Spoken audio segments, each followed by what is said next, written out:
Dating today feels like a game no one has taught us how to play. Ghosting, dating apps, situationships, and as Christians, I think we're trying to figure out how do we honor God in the midst of all of that. Today's episode of It's the Good Life, we are talking about the juicy question, the juicy topic, dating, dating. But more specifically, how do we date in today's world? I think it's no surprise to any of us that dating in this world is very different than maybe how dating was in the past. There's just a different sort of culture about dating. It's a lot more superficial. There's dating apps, So I think the conversation we're having today is really just unpacking what does that look like? So just to kind of get into that first topic, talking about what kind of culture are we walking into when it comes to dating. So one of the first things to talk about, fun topic, is hookup culture. Woohoo! Yeah, what are your guys' experiences like in engaging with hookup culture? Like, do you know what it is? Do we need to define what it is? Yeah, define it. Yeah, Define Define go it? for it. Okay. Well, from my understanding, Mm. I think hookup culture is this sort of mentality that there's always a better person. There's always a better person beyond the person I'm currently with. And so there's really no relationship that has any substantial meaning because there's always a better person. I mean, I'm saying that always a better person in terms of like what the culture is saying. And so Yeah, that's in that true. sense, it sort of normalizes, well, this relationship's temporary, Yeah. or oh, he's my boyfriend for now, or oh, he's just someone I'm having a fling with, he or she. Speaking, I say that for both sides. Yeah. I I think there's also like the deeper, obviously, like sleeping around yes, aspect yes. of Yeah, I like to say there's fast fashion and there's fast, but then there's like that's a big part of like the dating culture is like there's like that desire for novelty, like of new relationships of Yeah. new personalities. I also think it's very numerous in options, and there's no sense of quality in those relationships, and that of those many options, a lot of that is focused on the short term. yeah. When you're looking at hookup culture. So do you think having a lot of options is a bad thing? Well, I think it's sort of that, like quotes like "There's many fish in the sea." Yes. Like I think it's like a distorted perspective. But people say on there's that. plenty of fish in the sea Yeah. as an optimistic As an way, optim- optimistic thing of like there's always more options out there. Don't worry about not landing this one. Yeah. When it comes to jobs, when it comes to anything. Yeah. Yeah. But that's also like I think that the hookup culture that we're speaking on is a distorted version of that, where it's like the hookup culture is saying, well, there's always more fish in the sea, so why spend the time invested on this one, or like why create depth when there's just another person you can. And I also think too, like another part of hookup culture, kind of to your point about like sleeping around, is like there's sort of this pursuit of the me, like it's all about me, and I think that that's what hookup culture is ultimately rooted in. Is like I don't want to get too deep, or also I just want to feel good about myself. So if something doesn't if it doesn't I don't know, affirm those truths, then I don't want to be a part of it. And that's why like it's so quick, because it's like the moment they're like, oh, actually, I don't really like when you do this. Oh, I'm out.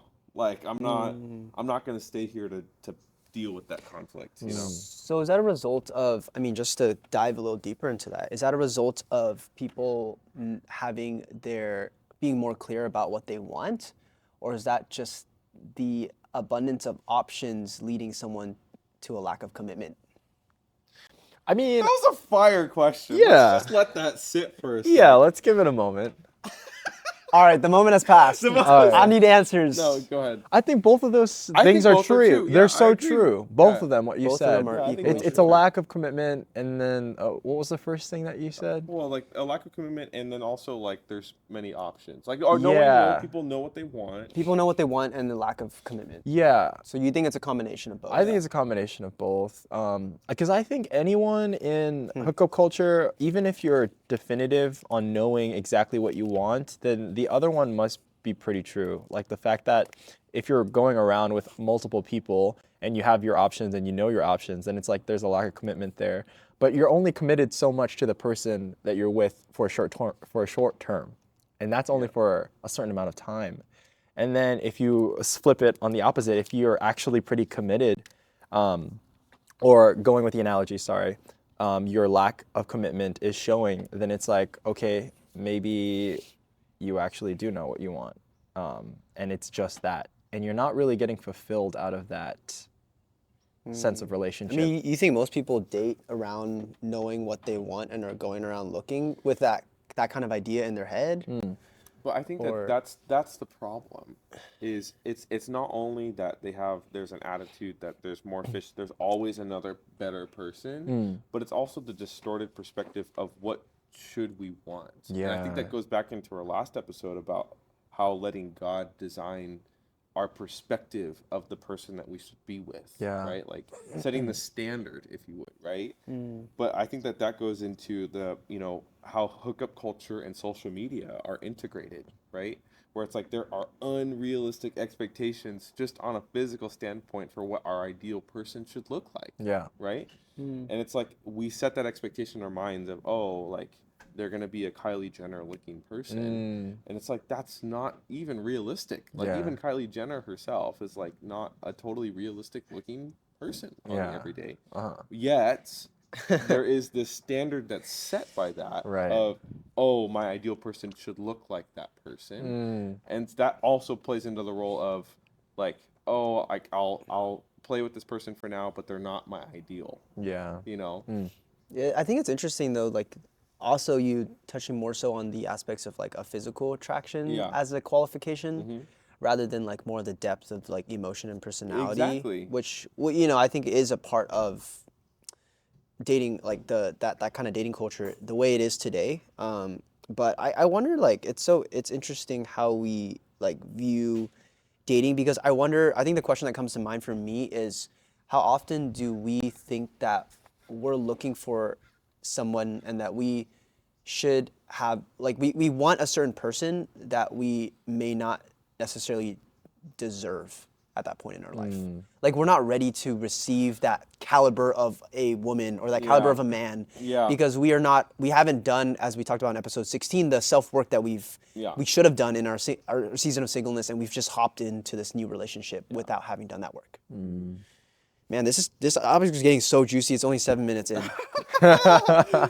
Well, I think that's something that, I mean, yeah, going maybe like a little bit back in was it episode 16? 16 was when we like, talked about talking ourselves, about self-worth, Self-worth, and, self-work. and self-work, right? Woo. Like I think that there's also, What are you I think cooking? there's a lot of it's like there's a Man. lot of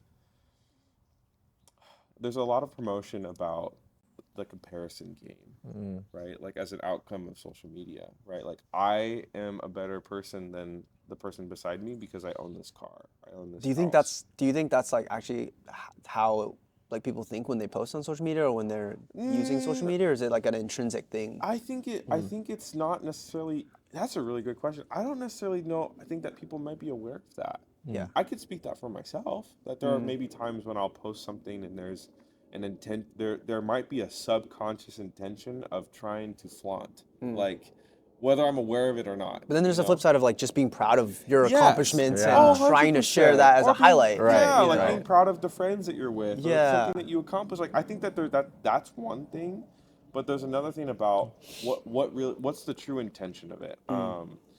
But to kind of back up a little bit, going back into dating, right, and social media shaping unrealistic expectations. I think that when we really, and this is sort of kind of the root of dating, at least within this conversation that I want to get to, is like, yes, we talk about hookup culture. Yes, we talk about people are seeking superficial relationships because of unrealistic expectations, right? But I think when we fundamentally get to the root of what we're called to do as Christians, as humans, is to be in relationship. And that is in every element. That's physical and emotional and mental and spiritual and social, right?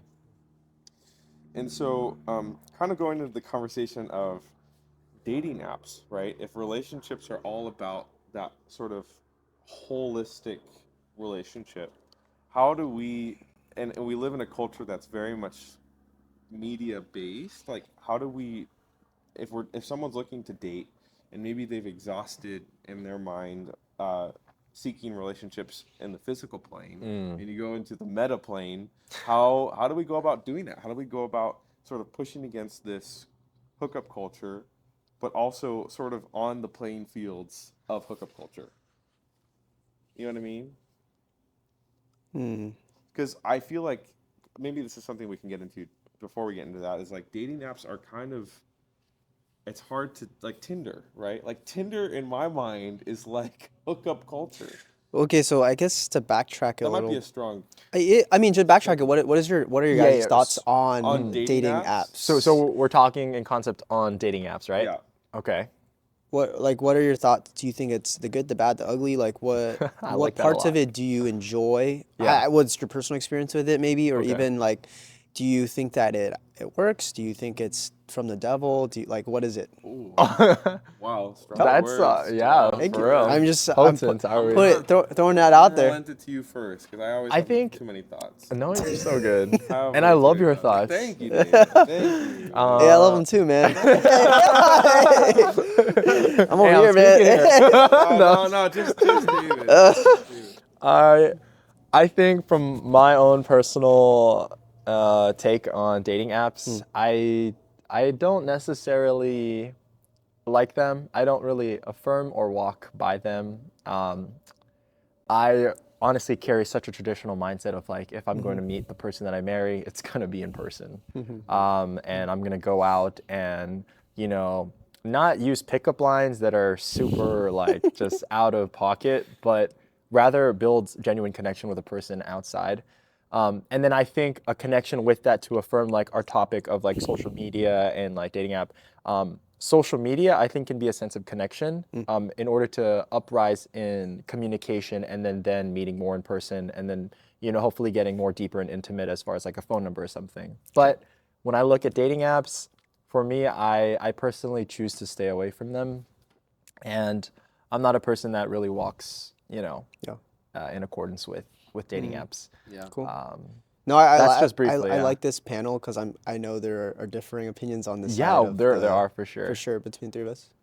Josh, you want to go for I it? have actually like had a lot of. I mean, I've had a very differing perspective about dating apps. Tell us about it. Well, so like I have like talked to people on dating apps, and like I think that for me, like I think it's the benefit of them is access, right? Because I think that that's ultimately like the convenience and the advertisement of them. It's like you have access to XYZ people in your area over a certain mile radius, and like you don't have to go anywhere to do that.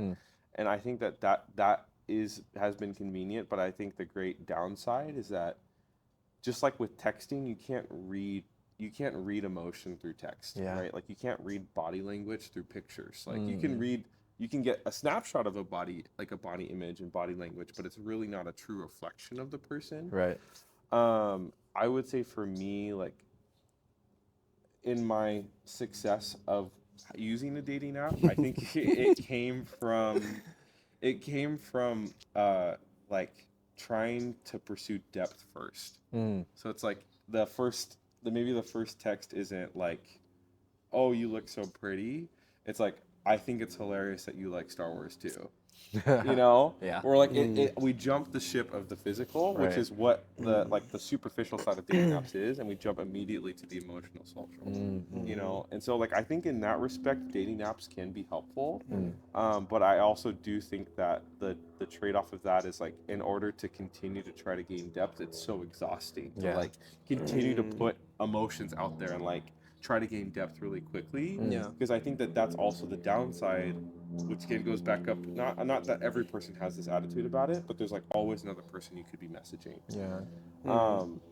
I have Yeah. more thoughts, but I wanted to hear yours. Yeah, I mean, it's great to hear your guys' thoughts. Like first, I think I'm processing it at this in real time with you guys. But yeah, I think it's cool because Josh, you said you found success in it, and like from what I understand, like the relationship you're currently in has in some way Has like been as an related outcome, to like, related an to outcome that. to and I mean like not that we have to go into specifics of like what dating apps you use, like Coffee Meets Bagel or Hinge or you know Tinder or whatever it is. But I think if you were to ask me and you're like a stranger, like I think I'd tell you that in an objective way, there's pros and cons, just like anything in life. Because I think like with dating apps, I think like you said, it improves like your accessibility to more options. But I also think that's not always a good thing. You know, like you can run into analysis paralysis. Like too many options can be dangerous sometimes. Right? That leads to infidelity. That leads to other things, other issues down the road. Flip side of it, I'll finish my thought here, is I think it can also be in some ways like harmful in terms of like the way people use it. I mean, there's almost like always this physical like pictures association with it. And then I just think like personally, I feel like my personal opinion, if you were to ask me like on a more personal level and you weren't a stranger, is that do I think dating apps are useful for some people? Yes. But do I think for the majority of people they're helpful? Probably not. Because I think the way that the majority of people in maybe culture uses it is not the right way. And like with the wrong intention of meeting people for the wrong purposes. But I will say, I think I do tend to hold more, and I've tried dating apps, admittedly. So have I. Didn't really, no. Didn't really enjoy them. But kind of like David here, I think I'll just say this. I think I can learn more from talking to you for 5 minutes than I can from your entire dating profile. All it takes for me is 5 minutes of a conversation, and I can learn so much more about you than that dating profile will ever tell me. So I just think in terms of like what I would rather spend my time doing, you know, I've met countless friends, you included, that have found their significant other on a dating app. Like it's bizarre how common it is.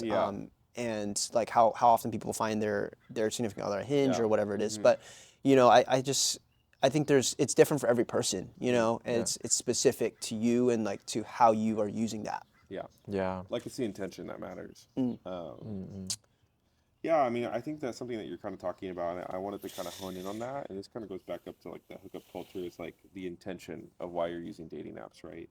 And it's sort of this balance between people doing it to be proactive, of like, I'm trying to find my partner, and this is one avenue by which I'm finding my partner. Or potentially, right? Or is it desperation? Is it trying to fill a need of like, maybe that's a physical need that, you know, that's like sort of the stereotype, or is it an emotional, social need that you're trying to sort of like push through to be filled by dating apps potentially, right?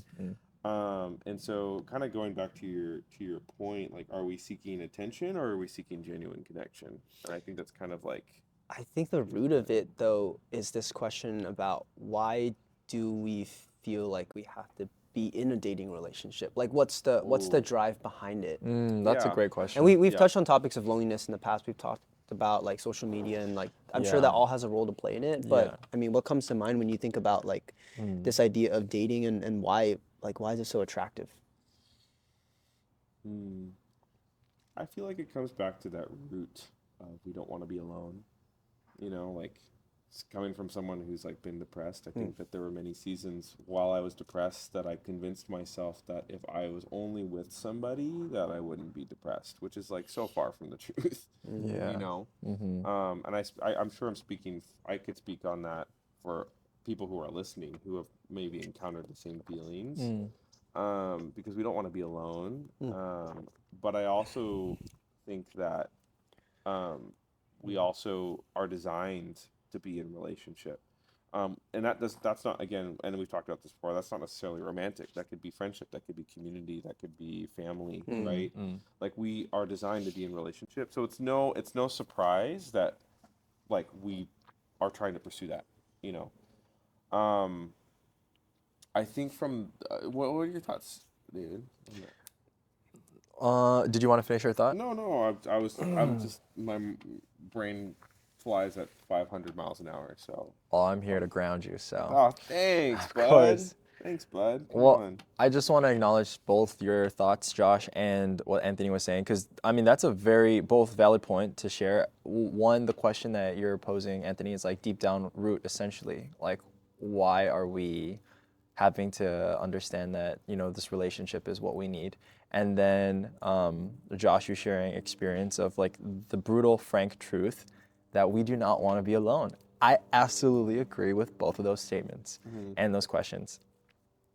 And so what I have to say to that is I think it does take it back down to what is your intention, what is your motive. And when we, in a very pure and innocent way, take the approach of a dating relationship or pursuit of marriage for a person, and specifically because that's what we're focusing the series on, Yeah. I think that can come from something that I'm willing to understand is, okay, maybe in perspective, that is totally fine because you're going on a place that is accessing something that you're not necessarily able to really achieve forward at a very immediate sense. But then now you go through a fixated environment or an app that allows you to kind of get connected that way, and that excess is there for you. And I think that's a great thing. But for me, once again, it's just like, it's so difficult as a traditional mindseted person to kind of walk into the mentality of, it's not even that I fear the growth of social media and the connection of dating apps and what they provide for us in modern day, but it's the destruction and chaos that they've created because they've destroyed romance. I think I have to say that like just outright is the fact that we cannot look at a relationship in the same romantic essence that traditionally we have had prior. And I'm talking like you take all the classic movies, Dancing in the Rain, freaking love that movie. But if we were to take something from a relationship that we get out of a dating app, I'm not saying that you cannot achieve that same sense of romance. It's just that what social media and dating apps have done to this day is enabled a quicker and a convenient sense of modern life to achieve something that was meant for hard work, effort, and a genuine connection achieved in not a way that was so at the fingertips, but was rather picked up, that was rather grabbed, that was rather taken, and you wrestle with that. And I'm not saying you don't do that from dating apps or social media. You most certainly have to navigate through all those different conflicts. But as a traditionally minded person, I think that's probably just the biggest thing that I'm having to respond to. Well, I'm definitely getting the sense from you that it sounds like between, like, if you were to decide, like, meeting people in person to, like, date slash marriage or meeting them online, like, my sense from you is, like, you're going to have a far greater likelihood of being, based on what you're saying, far greater likelihood of being successful in creating depth and meaningful relationship meeting in person than meeting online. That's what I'm getting sense of. I would agree with you on that. I don't think that I think it's easier because you get the whole sense of the person right away. Right? Like if I met Anthony right now, it's like, okay, this is already a really cool guy, he's super smart, like all that stuff. Like I don't need if he wrote an essay for me on social media, I might get some of the superficial stuff, but I can't really get a true sense of who he is because I can't see him. I can't talk to him. I can't engage. I can't question. Unless you've been listening to our podcast. Unless you've been listening to Then- our podcast, which is actually no. Wait, that's a really interesting point. Just to kind of dwell on that point for a second, there have been people that I've met. Also, everyone who's watching, if you know David, there's like 600 of you who know David. 600 of who you. I've been told, is oh, you're from crazy. David's podcast. I'm not calling you out. I'm just saying we love you. We're so glad you're watching this. But it's been so interesting because of this podcast, they've gotten the sense of knowing who Anthony and I are. They know you probably.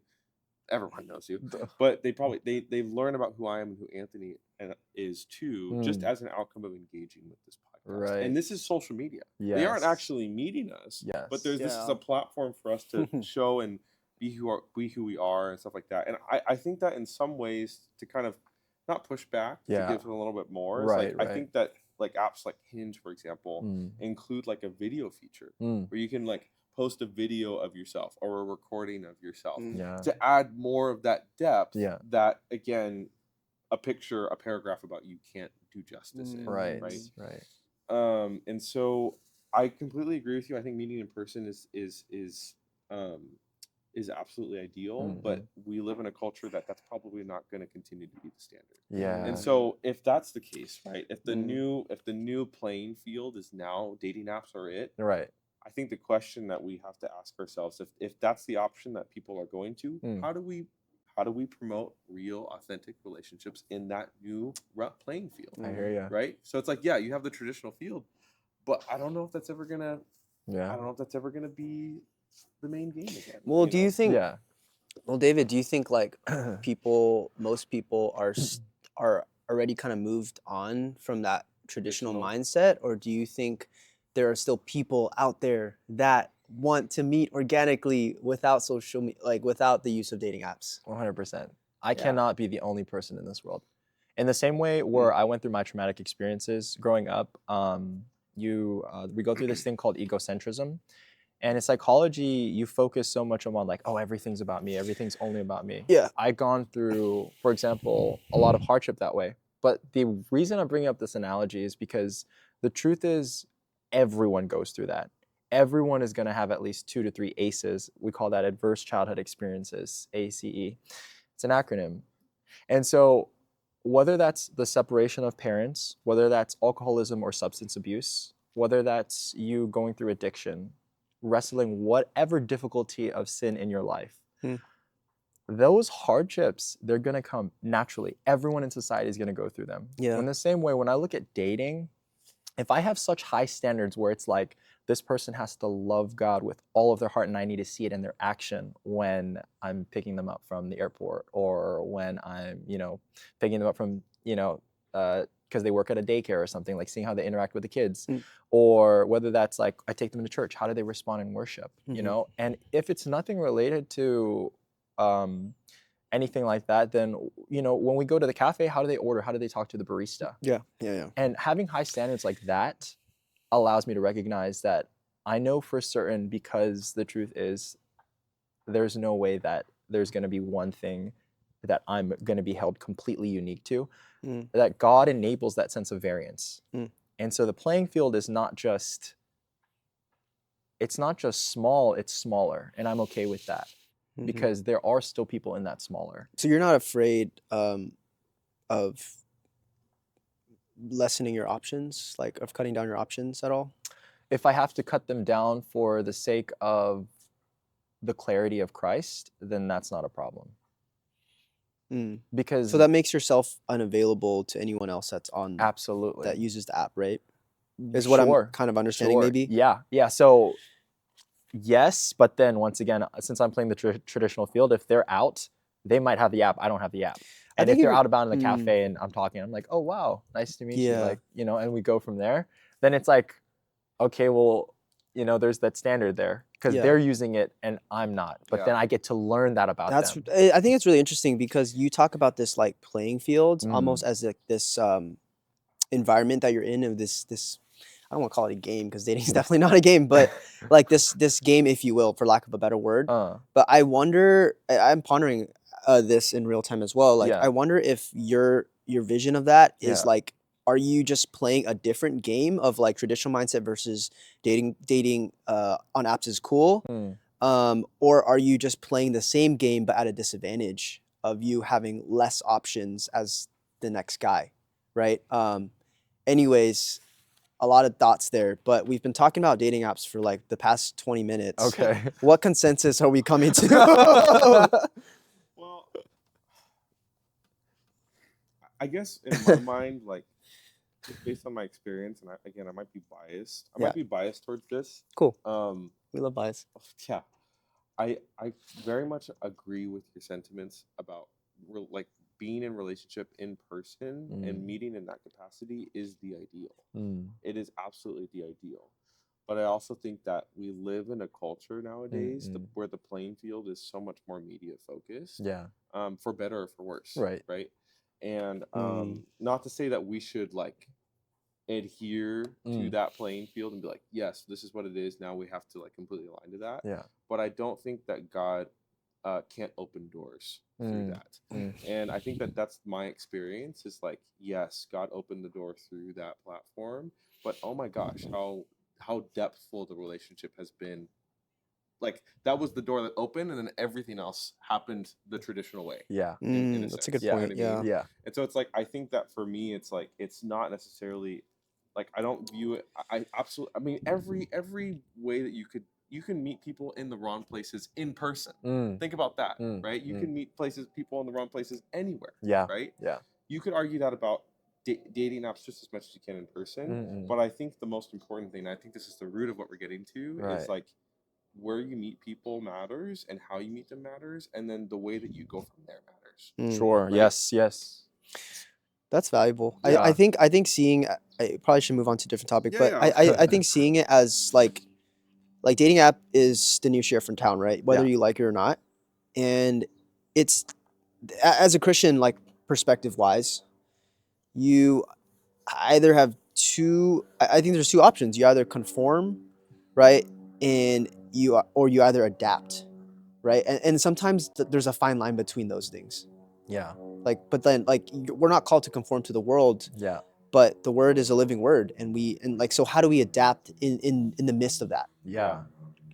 I wanted to leave off on one note too. Yeah. I think it's important to recognize that dating is not is not biblical. It's courtship that is biblical. It's being able to walk alongside each other, because when you look at dating culture of what we have in modern day, you take that back to biblical times, you will not find anything like it. So we have to remember that as Christians, if we call ourselves Christians, you have to recognize that dating is not biblical, and you have to look into this, do your research. But that is why I have such a very big emphasis on the approach of dating apps. But I digress. If we need to transition, let us do it. We're transitioning to, I guess this is sort of a subsection of like the concept of not necessarily like dating per se, but finding that person is attraction. And the concept of like, what are things to be attracted to? What are things to not be attracted to? You know, so I think this sort of is a conversation about, I think obviously we live in, going kind of stemming off of that, we live in a culture that values physical attraction, right? But what are your guys' experiences and sort of, we've talked about this last episode a little bit, talking about how God designs sort of our view of who we should be dating. But like, yeah, what are spiritual and emotional qualities that we should be attracted to? I think my caveat is maybe it's like maybe no one would say this or agree, but Yeah. I think physical attraction matters. I think that a lot of times I think we misconstrued the idea that like, oh, it's all personality and like physical attraction is like out the window. And I don't mean that in a superficial sense, but I mean that in a sense that I think the way someone physically looks, as much as they can control, is a reflection of also how much they take care of themselves on the inside. So anyways, I'll just preface that with that. But going more into the internal values, so you're asking more of like what internal values are important? Yeah. Oh, I mean, Or with maybe with that mindset, I think it's more so for me. It's like for me personally, the picture I paint is like it's the holistic person. It is the physical, mental, emotional, spiritual, social. Yeah, Like, you want the it's full every package. category. Yeah. Yeah, but like, what are the specific practical qualities? Like you're looking in that person and you're seeing this. Yeah, that's such a good question because I was talking to another friend about like buying cars, and I'll draw the connection here really quick. It's interesting because we spend so much, like if you think about it, how much research do you do like whenever you go out and buy something? It's it's time, right? Yeah. Whether you're going to buy a house, whether you're going to buy a car, right? Yeah. And I'll keep it short, but like when it comes to relationships though, how much time do we take to research that person, to learn about that person before we make a decision that is life altering? Yeah. Much more so than buying a car or buying a house, right? Yeah. Anyways, just to poke a little thought in there. Good. But yeah, I think the values of like internal is so important. I think of like the fruit of the spirit is the first thing that comes to mind, and those qualities of like patience, of obviously like love is patient.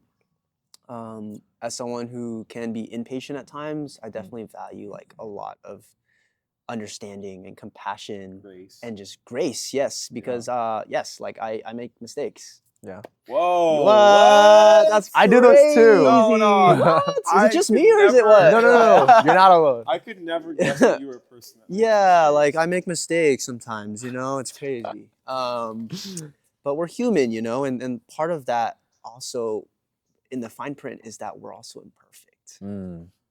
And that's that's part of being human. Yeah. I think we have to understand that as Christians, we have this joy of understanding that as if you're dating someone else that's Christian, that they have that self-responsibility of working towards becoming a better version of themselves every day. But then you have to also understand that there's still imperfection in that. Yeah. And holding that like, you know, loosely, open-handedly. Right. Right. I have a question based on that for you, David. Yeah. Would you be okay if God gave you someone faithful but not flashy? Yes. Why? Because faith is what grounds the person.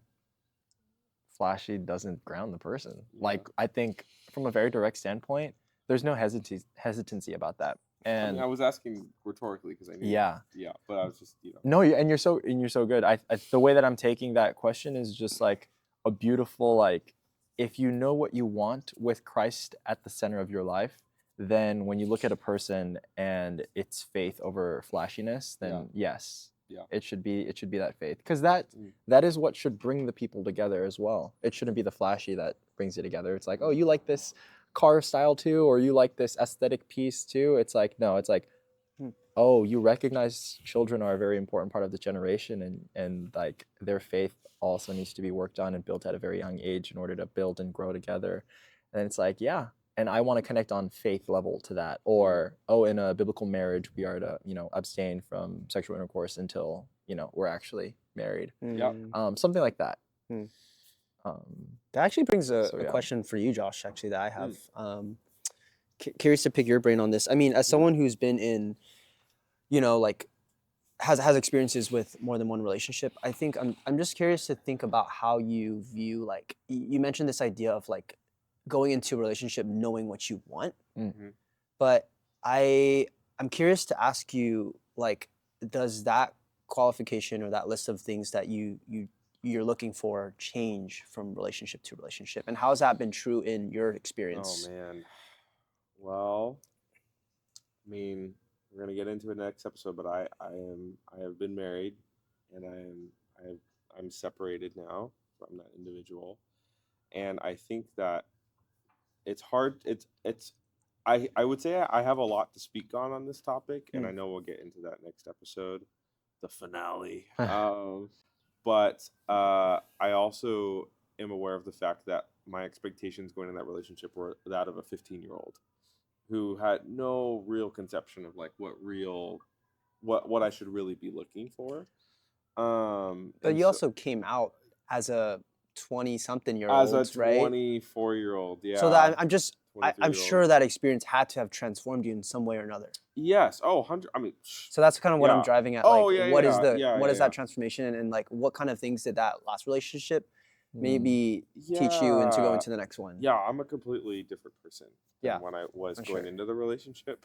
I mean, that's just like purely life experience and as an outcome of the relationship as well.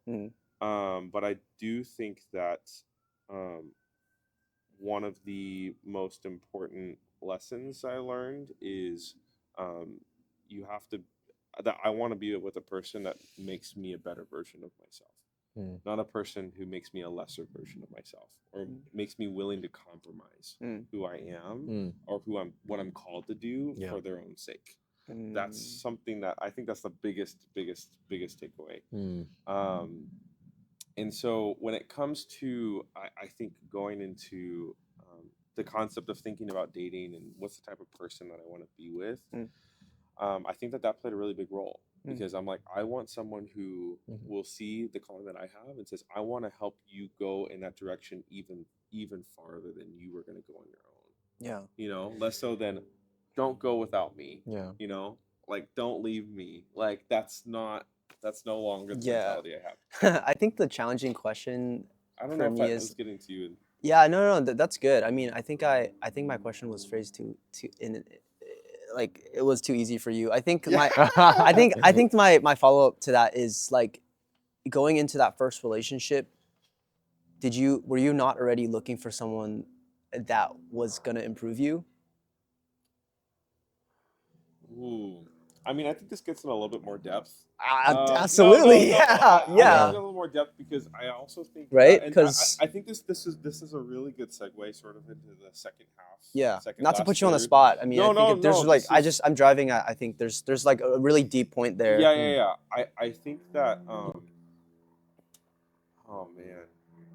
I think this gets really into sort of the last sort of topic I wanted to talk about For with sure. dating, which is we talked a lot about the qualities of other people, Yeah. and at least superficially about Yeah. like attraction, physically, mentally, spiritually, emotionally, right? But I also think that we have to check the person that we are going into a relationship as well, right? Are we the person that we would want to be dating, right? Oh, that's good. Right? Like, Yeah. are we gracious? Are we kind? Are we patient? Because we can all look at the person that we want to be with, but are we the person that they want to be with? Yeah. You know? Yeah. Right? Right. And so I think that a part of that comes with the baggage we bring. And so like the relationship that when I went into that relationship, gosh, back when I was 15, I was dealing with suicide. Like I was dealing with that really, really deep and grungy depression, right? And I think like as an outcome of that, I brought that baggage into the relationship. And I think I went into the relationship, for better or for worse, as sort of a means of trying to fix and address and meet the gaps that I had in my own life. And so I think one of the big things that I've learned going into the season of dating is really self-auditing myself and being like, what baggage? I love that. Yeah, self-auditing of like Life really auditor. kind of going through, going through my baggage and going through the gifts that I bring, the great things I can bring, and the things that maybe I can't bring, like my more shameful qualities, right? Yeah. If you could put a label on it, Right. Well, I think either way, you're bringing that to the table. Like I think like when you're dating, you're bringing the good, the bad, and the ugly. Yeah. And it's all out there. You're wearing your heart on your sleeve, and you're like, Yeah. accept me and love me as I am, Yeah. completely for who I am. Right. No, but think about this, and I think that this plays a role into why dating sometimes cannot work, is when people don't bring that to the table, or when they refuse to bring that to the table, right? Like wearing their heart on the sleeve. Yeah. So like for me, right, like dealing with depression is a big part of my life. Yeah. And if I went into a relationship thinking I'm not depressed, I don't want them to know I'm depressed. I don't want them to like. That's gonna bloom at some point. Yeah. Like it's inevitable. It's Right. a part of my story. Yeah. And I can't deny it, right? Pressure cooker. And I think that's a really important part.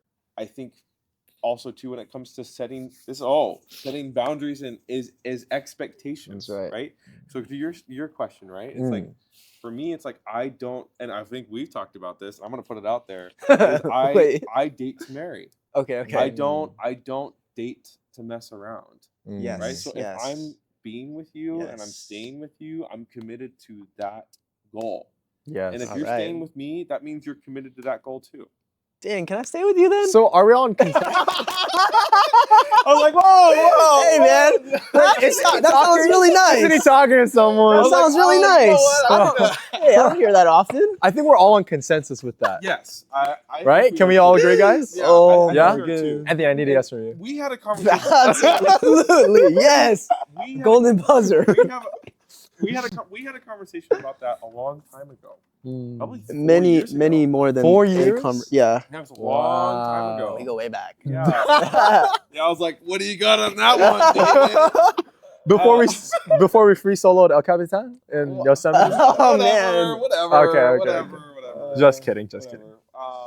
But no, I think that maybe this is a good segue into that. Yeah. But it's like I think that setting expectations is again like it's a part of and that expectation could be like of like I date to marry, and so like if we're committed to this, that's my goal, But I also think the other thing is also setting expectations about what you're going to bring to the table, and that's all of who you are. And that's setting an expectation and a precedent of your history, right?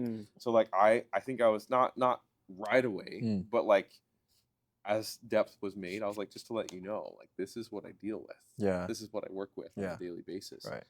And there's sort of the expectation of how can she receive that? Is that something that she feels that she has the aptitude or not the aptitude to work with, right? And you kind of go from there, you know, That's like, right. okay, here's who I am, here's who you are, here's who I am, here's who you are. Is this still, can this still work? Yes. Anyways, Yes. I've been talking for a minute. Yeah. That was a, Yeah, I mean, Yeah.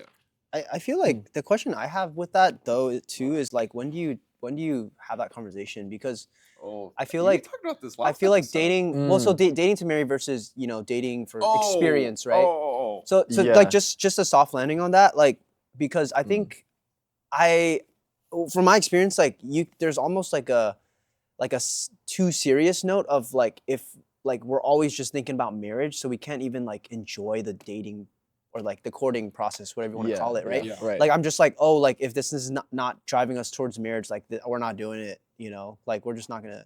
We're always gonna have really deep conversations every time we meet. Like that can be overbearing sometimes. Yeah. For I think in my experience for a lot of women. So how do you tend to like when do you Yeah. drop that question of like that DTR or like that What define the DTR? relationship conversation? I don't know if you heard define the that. relationship. Oh, you're of- full of dating jargon out here? Yeah, dude, I'm well versed So- in that. No, I'm just kidding. I'm kidding. But yeah, like what's your like when what's your thought on that? when you're talking about like defining the relationship, Sure. you're including the fact that like if we are people that are dating to marry, that comes a part of that DTR. Well, you'd be surprised. Like some Christians do date to marry, but they don't come in with that expectation off the bat. It's more of like, let me just See how first get this to know goes? you, Yeah. and then decide whether or not like I want to even think about marrying you. Because Yeah. like if you have the idea of marriage, then for some people it's very overbearing.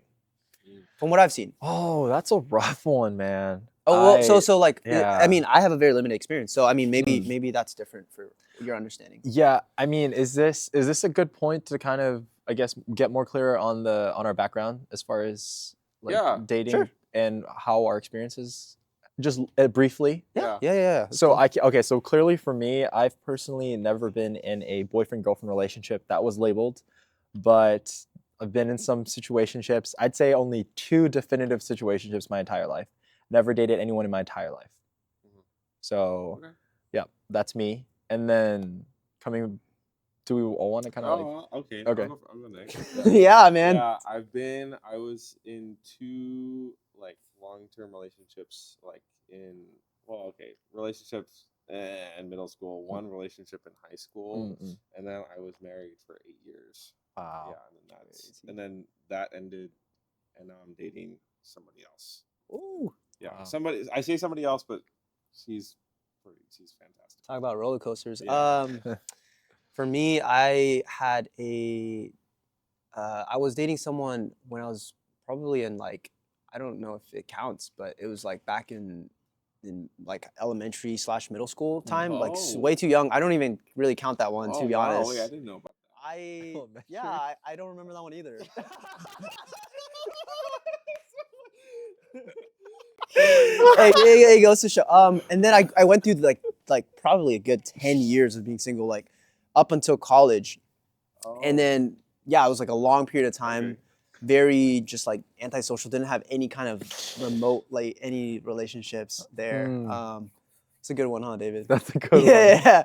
And then I started dating again in my second year of college for 2 years. Yeah. That was probably the longest relationship I've had. And then after that, I had another relationship for probably like 6 months or so, more or less, depending on when you decide, mark that time of dating, when it starts. Yeah. And then now it's more of an intentional like singleness for a committed amount of time. That I will not disclose. But yeah, I think for me, that's definitely been an interesting journey as well. I love that. So that's kind of the perspective I speak Yeah. into, is like that commitment to singleness and like the dedication towards a life of like improving myself currently. It's one of his most admirable qualities as his But- friend. Anyways, David, bringing it back to you. I hope that clarifies. Yeah. Or even for the viewers or listeners. Sure. As They're well. like, we've been wanting to know. Yeah, so We've now been you guys hinting at it for a know. while. Yeah, guys, I'm single. Don't. No, I'm just kidding. Oh, And so is wow. David. No, I'm just kidding. Oh, I'm kidding. drop the Off plug. the market. Off the market. Yeah. But- Completely off. I Not for think- sale. I think for me, it's less so about the timing. It's about the timing of, I guess, the specific, like when you should explicitly say, like, this is the time to load the DTR. Yeah. I think if given that we're all on the same perspective on this, like, I think you should go into it expecting to have that conversation as soon as it's appropriate. Right? I like that. Like, it's not to say like you should literally your first text or first Yeah. hi, I'm Josh. I date to marry. Like, no, like you're not gonna do that. But like you're gonna get to know them, and then they get to know you, and if there seems to be this sort of mutual connection, then like have that conversation of, you know what, I just want to let you know, like, if this is something that we're going to continue to move forward in, I want to let you know that this is my expectations as I date to marry. And so, like, if you want to continue this with me, that's my goal. Yeah. And if that's your goal too, then great. If that's not your goal, then we can definitely reevaluate if this is something that we both would benefit from. Yeah. You know, that's my perspective. It's like, it's not right out the gate. Right. It's like as soon as it's appropriate and Yeah. it makes sense that you're clearly moving in a similar direction. Yes. What perspective do you hold, David? Mutually. I think I'm standing really strongly with Josh on that. Cool. Yeah, I think I share That's that a first. same No, just kidding. perspective. On this episode, my God. Yeah, we're Hey, always man, all jokes clashing aside. heads, but this All one, it jokes just, it aside. made sense. This one makes sense. Yeah, this okay. one makes And sense. everything else did not at Everything all. else is completely wrong. This one, Just very right, left. I think the perspective that y'all are trying to like squeeze out of me, like if I had to, would probably be like, oh yeah, off the gate, like off rip, first date ever. I'd be like, oh yeah, so Off tell me your deep, rip. darkest like secrets, you know, like. Hey, so you need to marry? Yeah. Oh, no. Okay. actually, You're gonna pay for your own bill actually- tonight and then just walk out. Actually, I got an appointment later tonight. Yeah. Actually in 5 minutes. But Sorry, yeah, I'm getting a I call think right I think I share that appropriate timing and as soon as Awesome. possible when it makes sense mutually, just it will click. now. I think from my experience, like, I think for me, I have this. Maybe it's something that I'm like working through myself too. But it's like just like feeling like I always like am too quick to go about it. Yeah. Because kind of like you, I tend to move faster. In all my relationships, I've always been the one that has been 2 steps ahead. Right. Thinking about what's the next Yeah, thing, like what's the let's next do thing. this, and they're like, Right. oh, I'm not ready for that, or Yeah. like, oh, I don't know yet, I still need time to think about it. I'm like, why haven't you thought about it yet? But no, I'm just kidding. But like, I think I've always, like, in my experience, have been a little bit ahead, and I don't know. I think that's resulted in me realizing that like it's okay to be slow to my standard, slow for my standard, because for me, slow is someone else's normal. Can be someone else's normal. And I'm not saying like fast is better than slow. I'm just saying like relative to the pace that you're moving at. Right. Is like it's never a bad thing to be, you know. For me, like the advice I tell myself is you can never be too slow, because as someone who's always going really fast. So Yeah. Well, just kind of some summative thoughts. And this is sort of summative of, I think, last episode too, that I think really aligns well with this one, is surrounding yourself with people who maybe could model that pacing, could model how to set expectations for dating. You know, in the case that you find someone you're aligned with. And I also think it's never a bad thing to go slow. And there's no such thing as too slow, and there's also no such thing as over communicating expectations, right? And in terms of like re-standardizing, hey, I just want to let you know this is what my expectations are. yeah. And also inviting them to be like, what are your expectations for me? Right? Like it's a two-way street, right? Well, I mean, do you think we're under communicating in today's dating culture? Oh my gosh, yeah, 100%. I think that communicating boundaries is it sets an, like, expectations are difficult, right? Because it requires us to not only set a standard for who we're with, but also be willing to have a standard set for ourselves. Well, what makes it so hard to have those conversations with somebody else? Well, I think that's a whole different. I think that's a whole nother conversation. But I don't know. Do you have thoughts? What makes it so difficult to have that conversation of what like, exactly? Expectations, like, you know, Mm, what are your expectations for this relationship? Like that conversation. oh, that conversation? Yeah, like why is it so difficult to have that conversation? Is it scary to like talk about the future? I think fear has to be a part of it. And Fear? I think fear of maybe disrupting the relationship or the friendship, you know? Yeah. And I remember this one friend, quite frankly, we're on this one trip and we basically just went in circles and loops of like conflict over and over again, like back and forth. And I was like, man, I'm trying to talk to you and communicate about like the honesty and truth about where I'm coming from as far as boundaries and expectations. Oh, really? But you don't necessarily like over communicate it in the way that I need it necessarily. And why I'm laughing is because, it may or may not have been Anthony. I was like, wait, this Not to name drop this person's name, but was that? No. Was that the? It was when we went camping. Yeah. But let me be completely clear with that. The conversation of conclusion that we've got in self-reflection was one of clarity and understanding that those expectations need to be addressed and understanding the relationship dynamic of what those expectations can bring. And then, of course, knowing uniquely the personality of that person. Because then it just starts to kind of puzzle its way in and it starts to make sense why people are the way that they are, but also communicate and over-communicate the way that they do. And that's not necessarily a bad thing. I think it's great to recognize like, wow, you've beautifully been made this way. But it's being able to understand and acclimate now to who you are as a person. I mean, and I think that's what friends do. They grow alongside each other and they help build each other up. And then when we talk about dating, I think that person, that partner pushes you to become not only a better person, but closer to Jesus Christ. Yeah. Yeah. Are we wanting to go along on this one, or are we good on other things we need to cover? Some concluding points, at least for now. Okay. So yeah, just kind of wrap that up. It's like setting expectations. There's no limit on what setting and reviewing expectations. I think that just goes for friendships in general, but I think that also absolutely goes for relationships. Right. And then I think the sort of a culminating point, I think a great segue into our finale episode, which I feel like is appropriate to talk about now because we're literally right there, is I guess my encouragement and one of my segueing thoughts is focus on becoming who you're praying for. Right? Like we talked about a lot of this episode about talking about who we're the qualities that we should be attracted to, the type of people that we want to be with. But I think oftentimes especially in today's culture, we forget about who are we becoming for the person that we want to be with. Are we having those qualities that we desire? Yeah, I think it's becoming the person you want to attract. Yeah. Exactly. Becoming the person that you want to attract. Exactly. Yeah. And I guess sort of a last question I want to hold to share until I hear you guys' last thoughts. Yeah, I mean, I think thoughts. I think it's cool.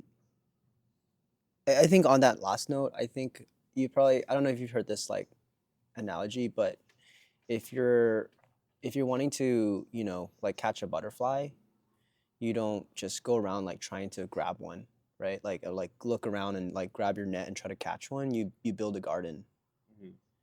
And I think that analogy is so true for relationships as well, because when you're building yourself up into this beautiful garden of traits and qualities that you're looking for, you automatically will attract those butterflies in your life. Yep. And those things like will just come to you. And I think we often try to force relationships, try to force looking for those things like in such a way where we almost hurt ourselves. Yeah. And that we're looking so intently for something when in my experience, like the best relationships that I've ever had were the ones when I wasn't even looking for them. And I don't know if that's like true for you, Josh, or whoever it is, 100%. but like, I think God has this way of bringing people to you. And it's just like instead of being so actively looking in that process, just be actively working in that process. 100%. And I think one of the best feelings that you can experience is being so grateful in that moment and recognizing like, thank you, Lord, for this person in my life. Yeah. And because they pay it back so much. Mm. Concluding thoughts, Josh? Hmm. Hmm. Well, I think just as we're transitioning into our finale episode, where we're going to talk about marriage, Mm. which is a really big topic for me, Mhm. and I think a very important topic for all of us. I could speak for that. I think one thing to sort of think about and pray about as you might be thinking about dating and what that means is I think of this might sound really like an interesting thing, but marriage and as sort of like an extension of dating is like the super serum from Mm. Captain America. Like it doesn't it actually elevates all of your qualities. Mm. It elevates your best Mm. qualities and it also elevates your worst qualities. Mm. And I think something to I would encourage you if you're listening to this and as you've been following us throughout this series, just to pray about and consider about is what are those qualities that you have, and have you really taken time to evaluate and audit those before you think about dating, let alone going into marriage. So Mm. that's just my concluding thought. I pray for us. Solid. Yeah. Good. Yeah. Gracious God, oh my goodness, I'm just ever so grateful for these two gentlemen that I can just engage with these sometimes difficult conversations about dating. I just am so thankful that we can have differing opinions, Lord, that we can just disagree on things because I think that because of this disagreement, it sharpens us to learn and grow and develop as a result of one another. I just pray for anyone who's listening and engaging with the idea of dating. Maybe they are dating, maybe they're in a relationship, maybe they're married and they're just evaluating their relationship with their partner or with their potential partner or just what the future is in hold for them. And just that you would remind them that it's all about you, Lord. There's really nothing else important besides you. And that if there's anything that we can gain from this conversation, that it's always been about you and our relationships. Everything should be pointing towards you, Lord. But for anyone who's in that season of reflection, who's looking forward to what's happening when it comes to dating or marriage or whatnot, like that you would just remind them of the ultimate truth of that. I just thank you for the opportunity that we continue to have to engage with you and learn more about you through these conversations. Just pray for the rest of our day and for everyone who's listening. Amen. Amen. Amen. It's going to be episode 19, honing in on our final episode next week. Yeah. Very excited. There's going to be a lot of interesting topics and questions brought up that we have in store for you guys. But we'll round this off here. Thank you so much for listening. It's The Good Life, your practical guide to adulting. See you guys in the next one. Yeah. Wow. I think that was like our best episode. We got that down. Best episode, huh?